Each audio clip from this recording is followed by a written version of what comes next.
Bharatiya Janata party, उसमें इसी तरह की बड़ी ज्वाइनिंग,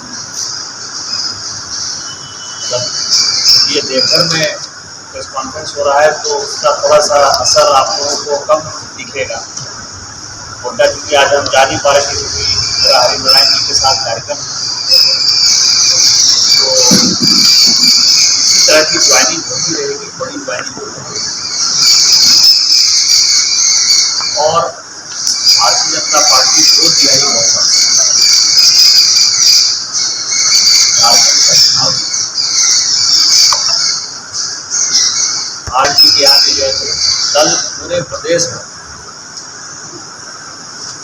घटवाल का सम्मेलन है प्रेस कॉन्फ्रेंस के साथ गिरिडीह पूरे झारखंड, और जिसमें पूरा घटवाल और घटवाल समाज सामूहिक पर भारतीय जनता पार्टी के समर्थन की घोषणा करेगा। तो हम गिरिडीह भी जाएंगे। बड़ा डेवलपमेंट है, लेकिन जो कल से लेके आज तक, और आप लोगों से बात करना बड़ा जरूरी है कि जब चुनाव आचार संहिता लागू हो जाती है तो सुप्रीम कोर्ट ने एक नहीं कम से कम 50 जजमेंट कि अच्छा डिसीजन लिया या खराब डिसीजन लिया, डिसीजन जो चुनाव आयोग वही अंतिम, इसको किसी भी कोर्ट में चैलेंज नहीं किया जा सकता चुनाव मॉडल को कर। यही कारण है कि हमारे जैसे लोगों पर लगातार केस होते रहते हैं, और केस जो है वो चुनाव आयोग की धाराओं के अंतर्गत ही केस होते हैं। पहली बार ऐसा हुआ है देश कि चुनाव आयोग ने एक आदेश दिया कि देवघर के एसपी को तत्काल प्रभाव से हटाया जाता है, और जो सीनियर मोस्ट डीएसपी उनको वो चार्ज देके चले। इस आदेश के 5 दिन बाद तक भी देवघर के एसपी यहां चले। राज्य सरकार ने, जब तक मैं आपसे बात कर रहा हूं, कोई पैनल नहीं, राज्य सरकार ने सीनियर मोस्ट डीएसपी को, इसका मतलब यह है कि झारखंड में पूरी संवैधानिक व्यवस्था को मूर्ख मुख्यमंत्री चैलेंज कर, और ये घटना गृह युद्ध की तरह बढ़ा है। और उसमें जो आरोप है वो आरोप ये है कि शेड्यूल कास्ट और शेड्यूल ट्राइब के अफसर जो है उसको निशाना बनाया। मैं आप लोगों के माध्यम से मुख्यमंत्री जी से पूछना चाहता हूं कि सुखदेव सिंह जी मुख्य सचिव और शेड्यूल कास्ट,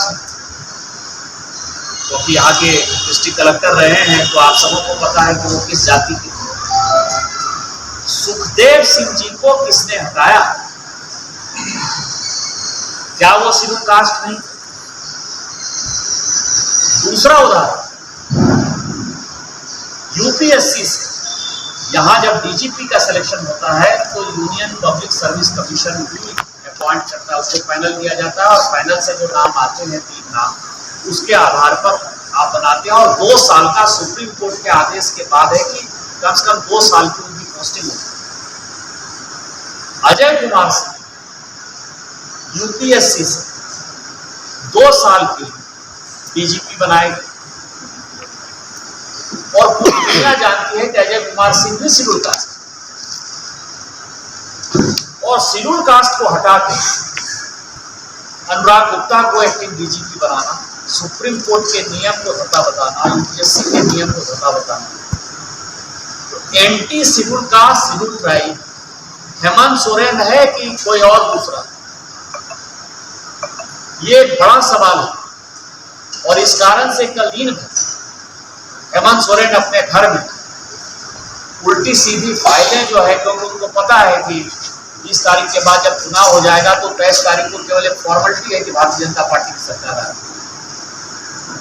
वो जेल नहीं जाए। जेल किस तरह से नहीं जाए, इस कारण से चुनाव प्रचार रोककर, आप समझिए कि जिस पॉलिटिकल पार्टी का वजूद जिस व्यक्ति को है और चुनाव में 81 विधानसभा जिसको घूमना है, वो दिन भर घर में रह जाए और आज भी केवल एक जगह तोरपा जो है बगल में, जो रांची के बगल में है, वहां जाए।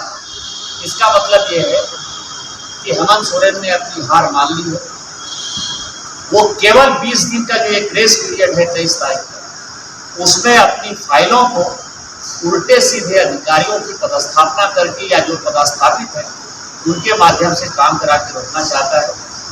और मेरा आपके माध्यम से चुनाव आयोग से आग्रह है, जो लोग भी अधिकारी, चाहे गृह सचिव हो, चाहे प्रिंसिपल सेक्रेटरी टू सीएम हो, या जो कोई भी काम करते हैं, उन सबों को सस्पेंड और डिसमिस करके जो चुनाव आयोग की गरिमा उसको बरकरार रखें। नहीं तो आम जनता चुनाव आयोग के प्रति जो है विश्वास उठ जाएगा कि जब उसके आदेश का ही अवहेलना हो रहा है तो फ्री एंड फेयर इलेक्शन इस राज्य में कैसे